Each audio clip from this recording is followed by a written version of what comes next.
Mga kaibigan, isang di kapanipaniwalang pangyayari ang naganap. Sigurado po ba tayong nasa tamang lugar tayo? Iyon ang mismong sandali kung kailan ako, si Professor Hansen, isang guro ng fisik sa isang mataas na paaralan para sa pananaliksik sa Hilagang Greenland, ay natulala. Ang eroplanong sinasakyan N-15 sa aking pinakamahuhusay na mag-aral na patungo sana sa University of the Philippines. Para sa isang palitan pananaliksik sa Arctic ay napilitang mag-emergency landing sa Ninoy Aquino International Airport sa Maynila dahil sa isang biglan at malakas na bagyo. Nangingini ang boses na natanong si Eric, isang 17 taong gulang na estudyante. Ligtas po bang bansa ang Pilipinas? Paano po tayo? Nito ni hindi natin alam ang kanilang wika, ngunit alam nyo ba ang nakakagulat na katotohanan? Ay sa loob lamang ng 72 oras ang ngahenyong mag-aral na ito na lumaki sa isang islang may populasyon lamang na 50,000, ay nagsimulang tumawag sa kanilang mga magulang at sinasabi ang mga katagang ito, "Inay, gusto ko pong mag-aral ng kolehiyo sa bansang ito." Itay, bakit po hindi ganito ang ating bansa? Ang pagbabagong naganap sa loob lamang ng ilang oras mula nang kami ay lumapag ay lubhang dramatiko. Isang malaking lungsod na may 14 na milyong katao na biglang lumitaw sa aming harapan, isang sistema ng sibilisasyon na hindi natutulog sa loob ng 24 na oras. At higit sa lahat, ang puso ng mga taong tinanggap kami na parang pamilya na lumampas pa sa hadlang ng wika. Sa loob ng 30 taon kong pagtuturo sa rehiyon ng Polar, ito ang kauna-unahang pagkakataon na tumangging umuwi ang aking mga mag-aral. Kahit ngayong nakabalik na kami sa Greenland, sunod-sunod pa rin ang pagdalaw sa akin ng mamagulang ng mga estudyante. Totoo po bang ganun kaunlat ang Pilipinas? Posible po kayang makapag-aral din doon ang anak ko? Ano nga ba ang nangyari sa loob nga 72 oras? Na iyon ngayon ikukuwento ko sa inyo ang di kapanipaniwalang salaysay na iyon. Bago tayo magpatuloy, kung maaari po ay mag-iwan kayong like at mag-subscribe sa channel. Malaking tulong po ito upang may bahagi pa natin ang ganda ng Pilipinas sa mas maraming tao. Magandang araw. Ako si Professor Hansen at 30 taon na akong nagtuturo ng physics at polar research sa isang research high school sa Hilagang Greenland. Noong Oktubre ng nakaraang taon, ang research exchange program sa University of the Philippines, kung saan ako ang nagsilbing lead teacher, ay talagang espesyal mula pa sa simula. Ang 15 mag-aral na lumipat mula sa paliparan ng kabisera ng Greenland ay kabilang sa mga pinakamahuhusay na estudyante sa buong bansa.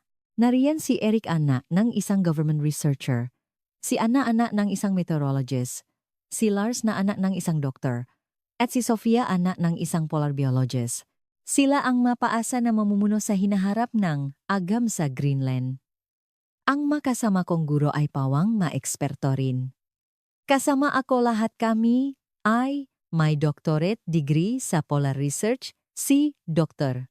Olsen na aming punong guro, si Professor Ingrid na isang climatologist at si Dr. Christian na isang biologist. Ang layuning research exchange na ito ay matutunan ang teknolohiya ng Pilipinas na nangunguna sa mundo sa pananaliksik ukol sa epekto climate change sa karagatan upang higit pang mapataas ang antas ng pananaliksik sa Greenland.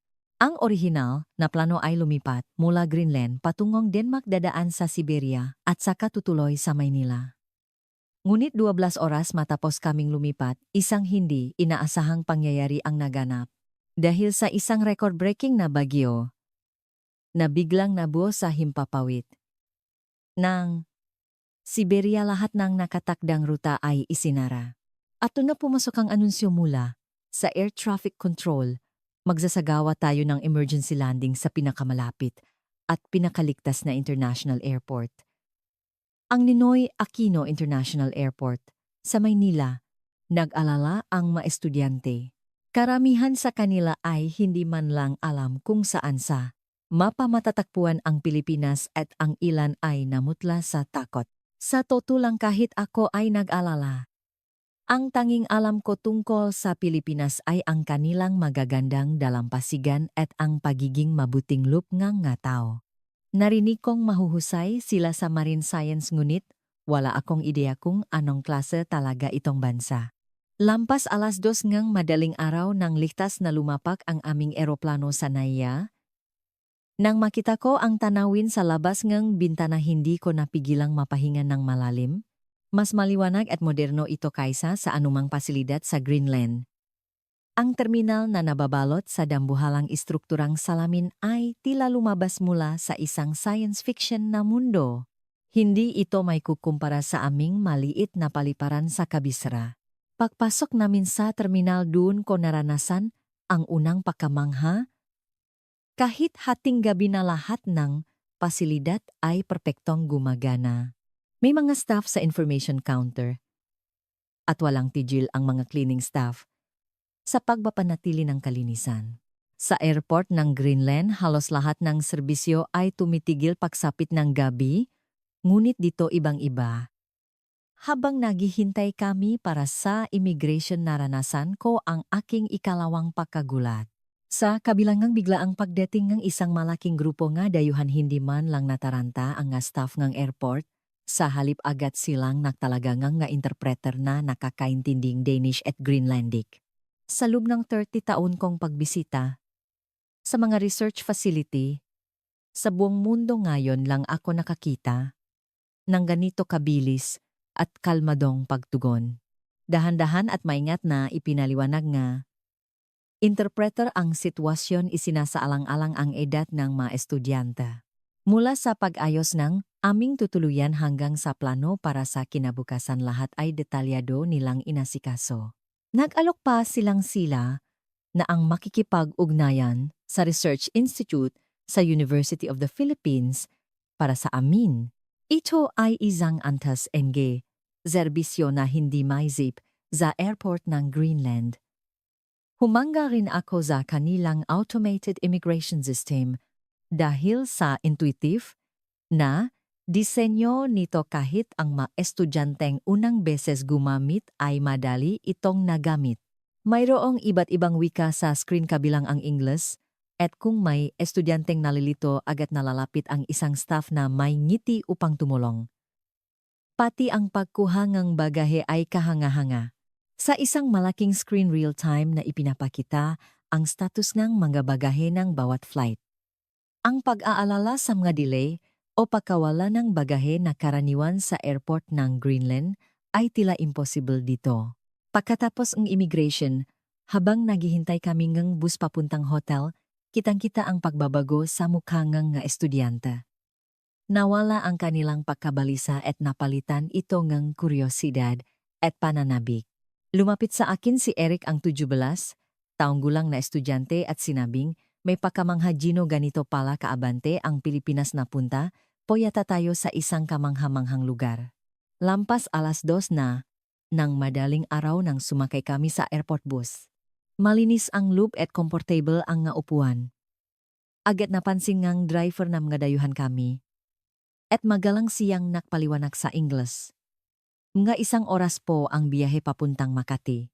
Para po sa inyong kaligtasan, pakikabit ang inyong mga seatbelt. Sa magalang niyang pananalita, naramdaman na namin ang pagiging magiliw nga Pilipino. Nang marahan ng umandar ang bus, isang hindi kapani-paniwalang tanawin ang bumungat sa labas ng bintana. Kahit hating gabi, maliwanag ang makalsada at maayos ang daloy ng masasakyan. Nang dumaan kami sa Skyway, napahinga ng malalim ang mga estudyante sa pagkamangha. Ang tanawin ng matulay na naliligo sa liwanag ay nagpakita ng isang artipisyal na ganda na ibang-iba sa mga bundok ng yelo sa Greenland. Ang pinakakinagulat na mga estudyante ay ang masilaw mula sa masi convenience store sa gilid na makalsada. Kahit lampas ng 2:00 ng madaling araw, maliwanag pa rin sa loob ng matindahan at may mga taong natural na pumapasok at lumalabas.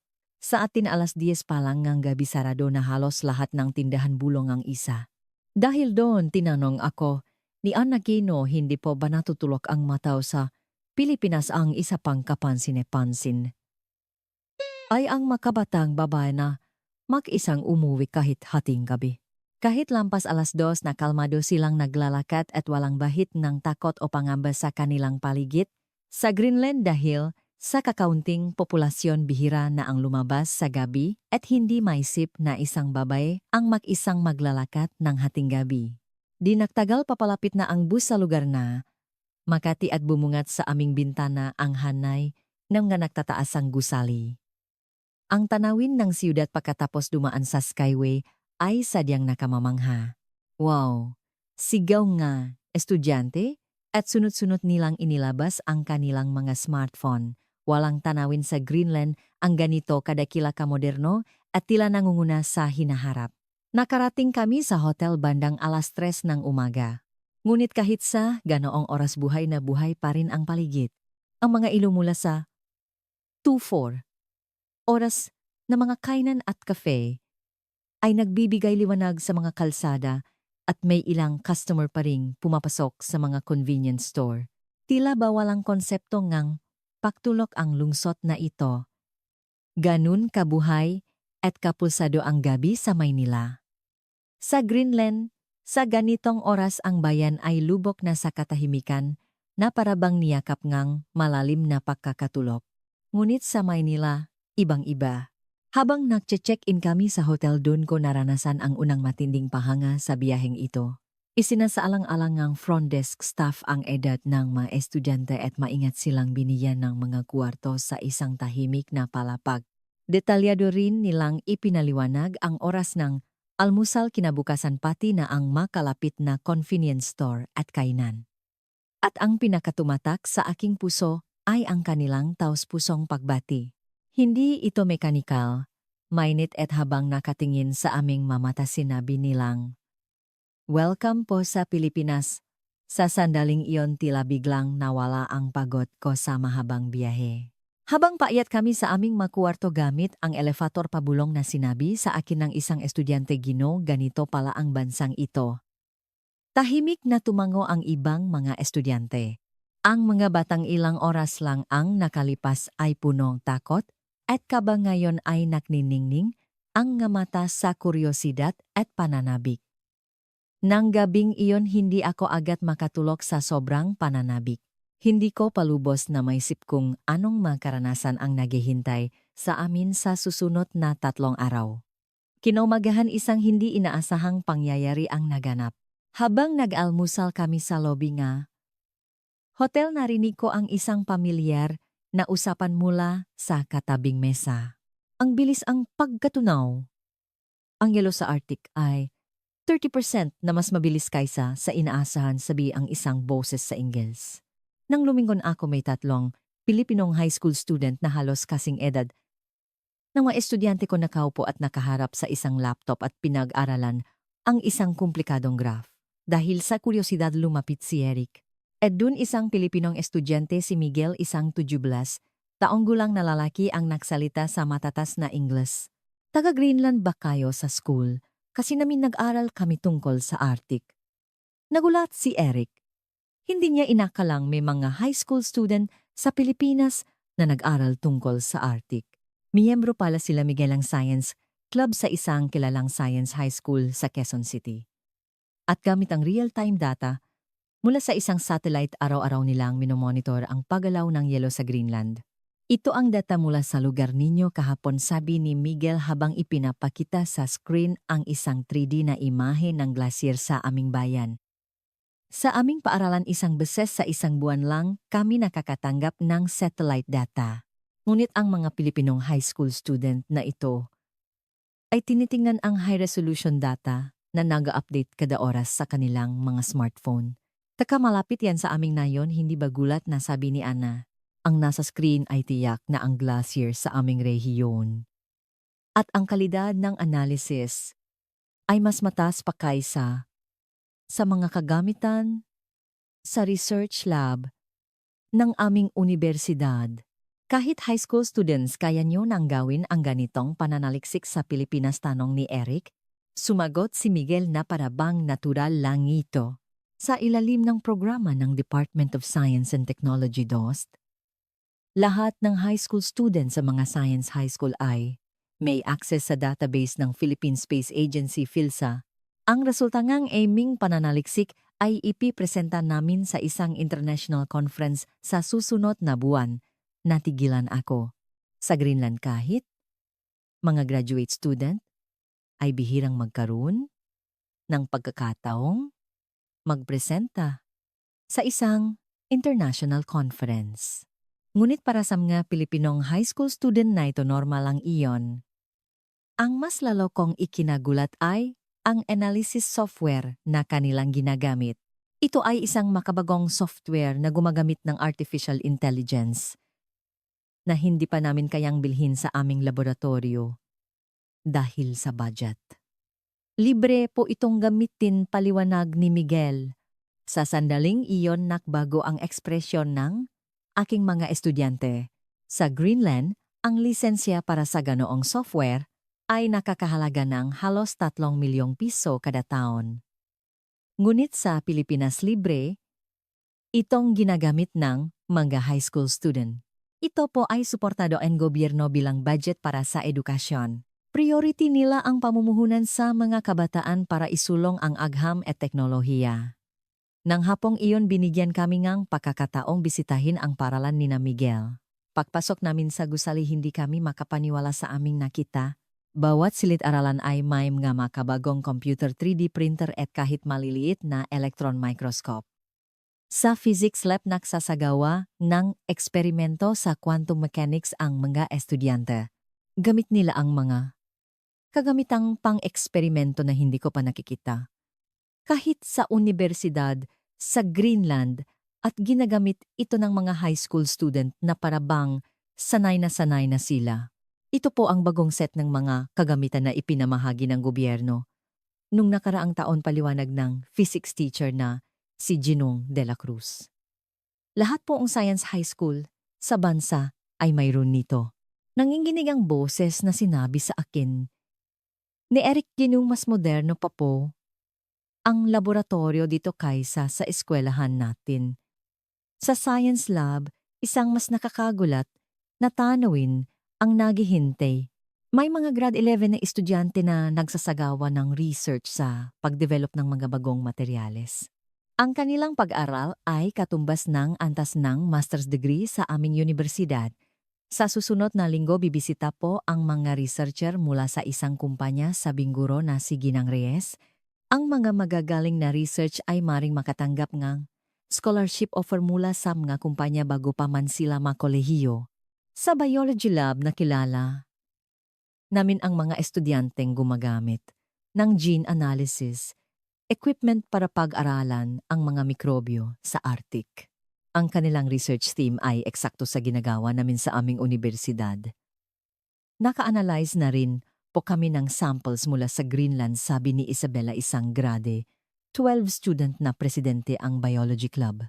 Sa pamamagitan ng international research network nakikipagpalitan kami ng samples mula sa iba't ibang panig ng mundo. Ako ay lubos na namangha. Ang mga sample na pinahirapan naming kolektahin ay na-analyze na pala ang mga high school students sa Pilipinas at naisa publiko na bilang isang research paper. Sa library, isa pang sorpresa ang nahihintay. Mahigit kalahati ng mga aklat ay mga bagong academic journal na nakasulat sa Ingles at binabasa. Ito ng mga estudyante na parang ordinaryo lang. Sanay na po kaming magbasa ng mga journal sa Ingles, paliwanag ni Maya, ang student librarian. Para malaman ang mga pinakabagong development sa research, kailangan po talaga ang Ingles. Sa Greenland, halos walang high school student na kayang magbasa ng technical books sa Ingles. Ngunit, sa paralang ito normal lang iyon. Sa computer room, may klase sa programming. Mga grade 10 na estudyante ang nag-aral ng mga algorithm ng artificial intelligence. Ang basic AI programming po ay required subject na sabi ng teacher na si Ginong Santos. Kailangan nilang matutunan ang basic knowledge bago sila pumasok sa tunay na mundo. Ang aking mga estudyante ay tuluyan ng napahanga. Ang pagiging henyo nila sa Greenland ay biglang tila nawalan ng kulay. Pagsapit ng gabi paalis, na kami sa paralan lumapit sa. Akin si Eric na may luha sa mga mata at sinabing, Juno, ang mga pinag-aralan pala natin ay pang junior high school level lang dito. Para pala tayong mapalaka. Sa loop ngang isang balon. Nang gabing iyon pabalik sa hotel nakaroon kami ngang mahabang pag-usap. Marami sa kanila, sa unang pagkakataon, sa kanilang buhay, ay naramdaman ang kanilang limitasyon. Ngunit kasabay nito nabuhayan din sila ngang pag-asa para sa mga bagong posibilidad. Gusto ko pong mag-aral sa Universidad sa Pilipinas, sabi ni Lars. Pakiramdam ko dito, ako magiging isang tunay na scientist. Sumangayon si Yana. Kahit bumalik pa ako sa Greenland, hindi na po ako masisiyahan sa research lab natin. Hindi ko alam na ganito pala kalawak ang mundo. Nang gabing iyon hindi rin ako makatulog. Bilang guro sa loob ng 30 taon, palagi kong sinasabi sa aking mga estudyante na sila ay espesyal. Ngunit ngayon ko lang napagtanto kung gaano kakitit ang mundong iyon. Kasabay nito naramdaman ko ang kahusayan, nege sistema, nege edukasyon sa Pilipinas. Ang magbigay nga? Ganito kataas na, antas ng edukasyon sa mga high school student at isali sila sa world-class na research, ito ay tunay na pamumuhunan para sa hinaharap. Kinabukasan isa pang sorpresa ang nahihintay. Tumawag si Miguel at sinabing ngayon po ang public open house sa Philippine Space Agency. Makikita niyo rin po ang mga pinakabagong proyekto tungkol sa polar research. Agad kaming nagpasya na pumunta sa PhilSA. Habang nasa tren kami papunta roon, may bago na naman kaming natuklasan. Ang mga high school student sa loob ng tren ay nanonood ng live feed mula sa International Space Station gamit ang kanilang mga tablet. Araw-araw po naming chincheck ang live stream ng Earth mula sa ISS. Sabi ni Bea, isang high school student na nakaupo sa tabi namin. Ngayon po dadaan ito sa ibabaw North Pole, kaya baka makita nyo ang Greenland. Sumilip si Eric sa screen at toto nga real-time na ipinapakita ang imahe nga Earth mula sa kalawakan. Sa Greenland bihira kaming makaroon nga pagkakataong makakita nga ganitong mga video. Tagdating nama sa PhilSA. Isang tanawin na ijit pa sa aming inaasahan ang sumalubong sa amin. Una kaming dinala sa control room ng Polar Observation Satellite. Sa isang dambuhalang screen real-time na ipinapakita ang datangang yelo sa buong Arctic. Ito po ang sitwasyon ng yelo sa Greenland kahapon, paliwanag ni Dr. Bautista, isang researcher. Nasusukat po namin ang pagbabago sa kapal ng yelo hanggang sa metro. Ang ipinakita sa screen ay isang detalyadong 3D model ng aming bayan. Ang kalidad nito ay nasa antas na hindi pa namin nakikita sa Greenland. Ang satellite na ito ay 24 oras na nagbabantay sa Arctic.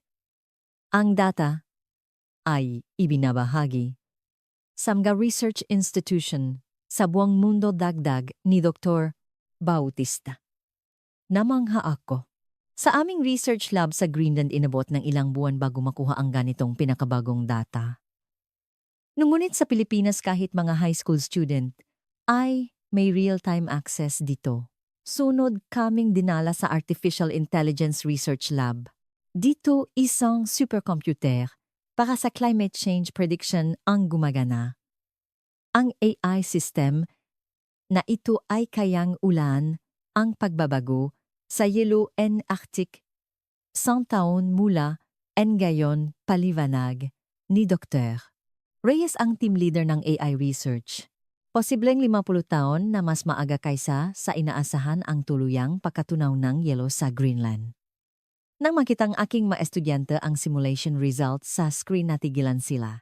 Malinaw na ipinapakita kung paano magbabago ang kanilang bayan sa bilis na hindi nila inaasahan. Pero may pag-asa pa, dagdag ni Dr. Reyes. Nagsasagawa rin kami ng eksperimento sa isang bagong teknolohiya para patatagin ang yelo Sa susunod na taon plano naming simulan ang trial run sa Greenland mismo. Ipinakita sa amin ang prototype ngang teknolohiyang iyon para protektahan ang yelo.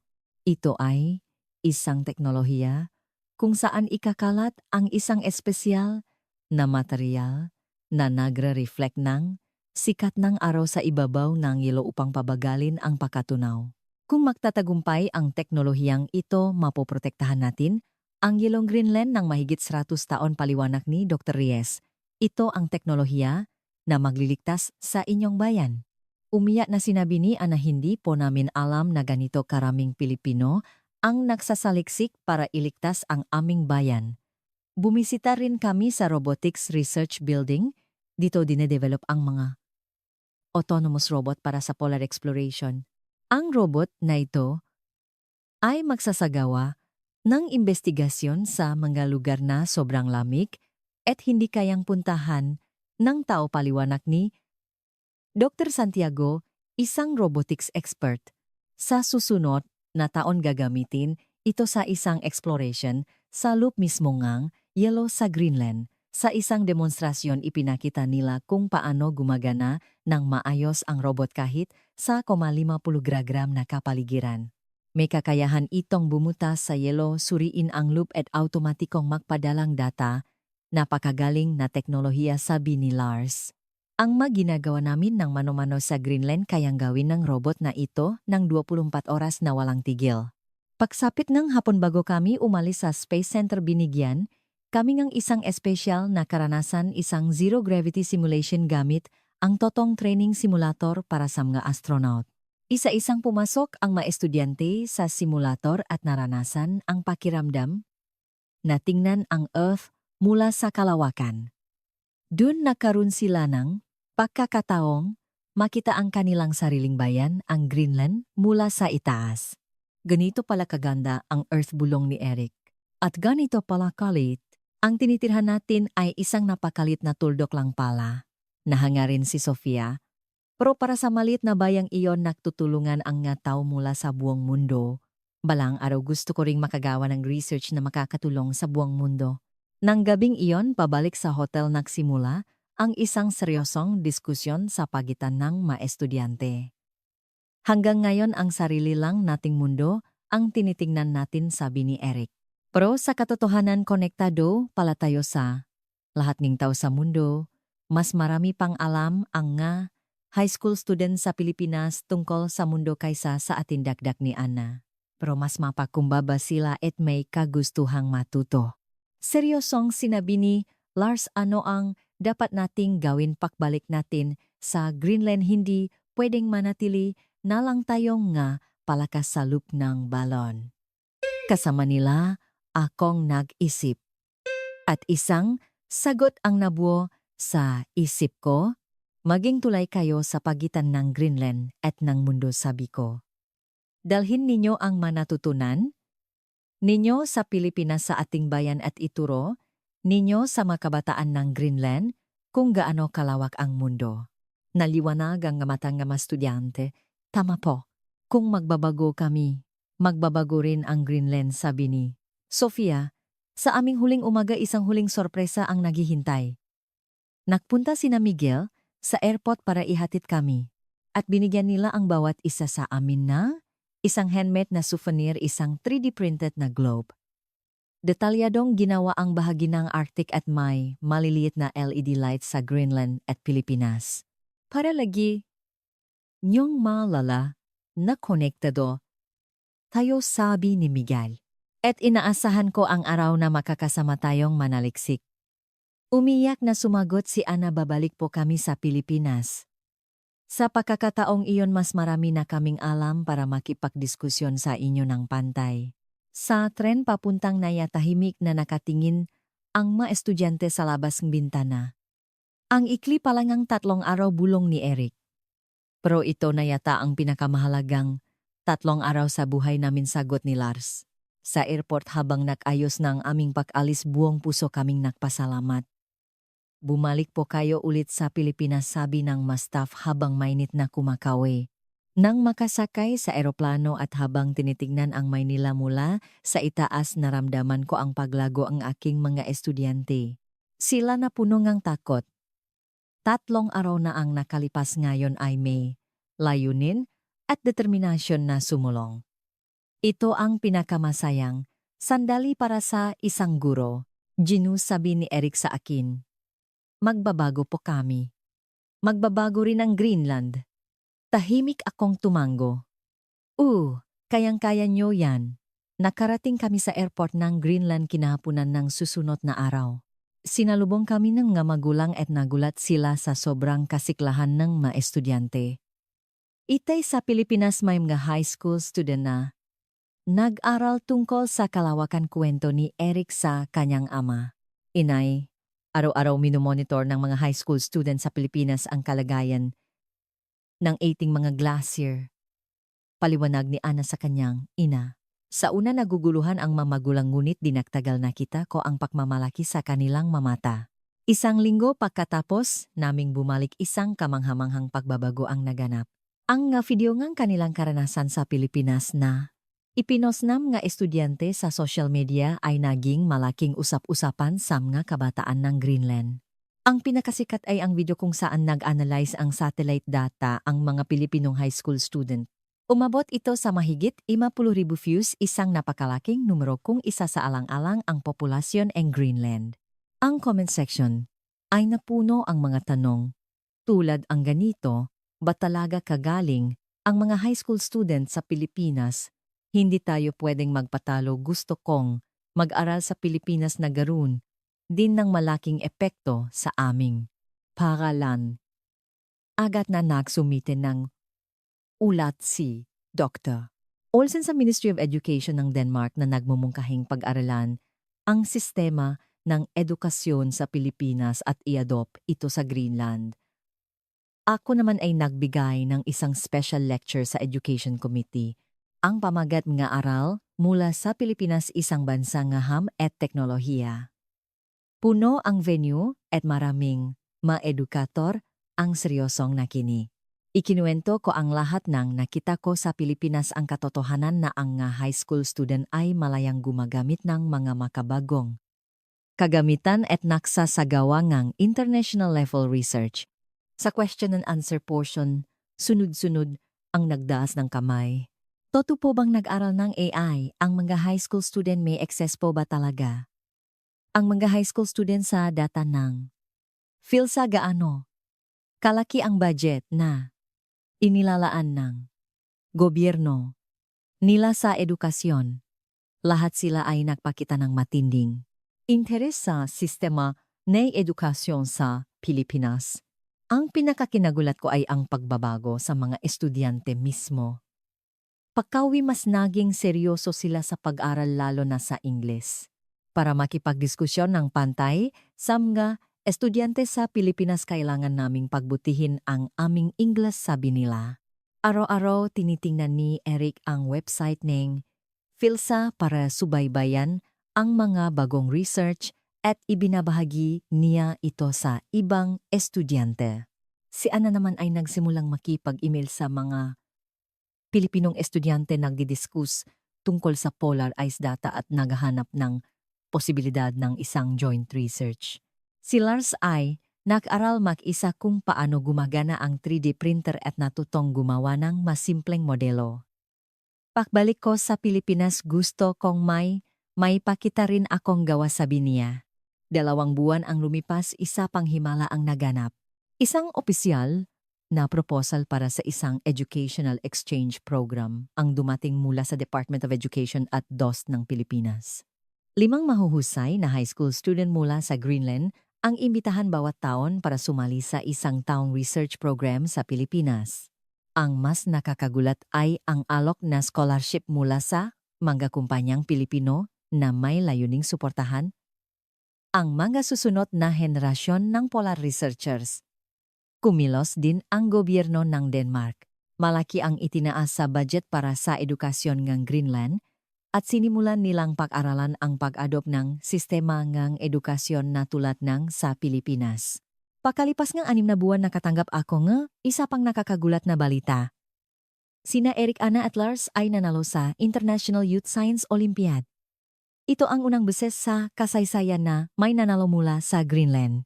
Sa awarding ceremony sinabi ni Eric ang napabago sa amin ay ang 3 araw na karanasan sa Pilipinas. Itinuro nito sa amin kung gaano kalawa ang mundo at kung gaano kahanga-hanga ang aham. Dagdag ni na hindi lang kaalaman ang natutunan namin mula sa mga estudyanteng Pilipino. Natutunan din namin ang pagpapakumbaba at ang patuloy na pagnanais na matuto. 1 taon ang lumipas at sa wakas naging totoo ang aming pangarap. Ang aming paaralan at ang paaralan ni Miguel sa Pilipinas ay official na naging sister schools. Nagsimula ang isang programa kung saan taon-taon ay magpapalitan ng mga estudyante at magsasagawa ng joint research. Bilang unang batch ng exchange students na pili sina Eric, Anna at Sofia. Sa araw ng kanilang pag-alis habang inihahatid ko sila sa airport, hindi ko mapigilang maging emosyonal. Alis na po, kami sabi ni Eric. Sa pagkakataong ito mas marami pa kaming matututunan pagbalik. At ipapamahagi namin sa masusunod na henerasyon sa Greenland kung gaano kaganda ang mundo, dagdag ni Anna. Nakangiting sinabi ni Sofia Binagona, 3 araw na iyon ang aming buhay. Ngayon kami naman ang magdadala ng pagbabago. Sa kasalukuyan mayroong Philippines research boom sa Greenland. Maraming high school ang nagbukas ng mga klase sa wikang Filipino at naging aktibo ang pakikipag-ugnayan sa Pilipinas sa larangan ng agham at teknolohiya. Ako rin ay regular na nagbibigay ng mga lecture tungkol sa sistema ng edukasyon sa Pilipinas. Ang pinakakapansin-pansin ay ang pangmatagalang pagbabago sa mga estudyanteng sumama sa biyaheng iyon. 2 taon pagkatapos nilang bumalik, kitang-kita ang pagbabago sa kanilang pag-ugali sa pag-aral. Mas dumami ang oras na inilalaan nila sa independent research at lumawak ang kanilang pananaw sa mundo. Sumali sila sa mga international research network at nakikipag-ugnayan sa mga kaedat nila mula sa iba't ibang bansa. Si Eric ay kasalukuyang nag-aaral astrophysics sa isang universidad sa Maynila. Pangarap niyang gamitin ang natutunan niyang teknolohiya para sa climate change solutions sa Greenland. Si Anna ay nag-internship sa isang research institute sa Pilipinas at kasama sa pag-develop ng teknolohiya para protektahan ang yelong Arctic. Determinado siyang makumpleto ang teknolohiyang magliligtas sa kanyang bayan. Si Lars naman ay nag-aral ng Filipino at Environmental Engineering sa Universidad sa Greenland at pangarap niyang maging isang researcher na mag-ugnay sa Pilipinas at Greenland. Ako mismo, sa pamamagitan ng karanasang ito ay muling napagtanto ang halaga ng sistema ng edukasyon sa Pilipinas. Sa loob ng 30 taon kong pagtuturo, ito ang pinakamakabuluhang karanasan. Ngayon ako ay nagsisilbing Educational Exchange Coordinator para sa 2 bansa. Taon-taon dinadala ko ang 12 ng estudyante mula Greenland papuntang Pilipinas at lahat sila ay umuwi na may parehong pakamangha. Ang pinakakapansin-pansin ay kung paano binabago ng karanasan sa Pilipinas ang kanilang mapangarap sa buhay. Hindi na lang sila nahahangad ng personal na tagumpay kundi iniisip na rin nila kung paano makakulong sa buong mundo. Ang emergency landing dahil sa bagyong iyon ay tunay na isang hindi inaasahang pangyayari. Ngunit ito ang nakpabago sa buhay nga, mablas mahusay na kabataan at nakaroon ng malaking epekto sa ugnayan ng agham at teknolohiya ng 2 bansa.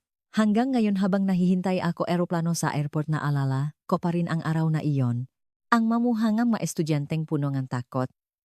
At pagkatapos ng 3 araw ang kanilang nakniningning na mangiti na puno ng pag-asa at determinasyon.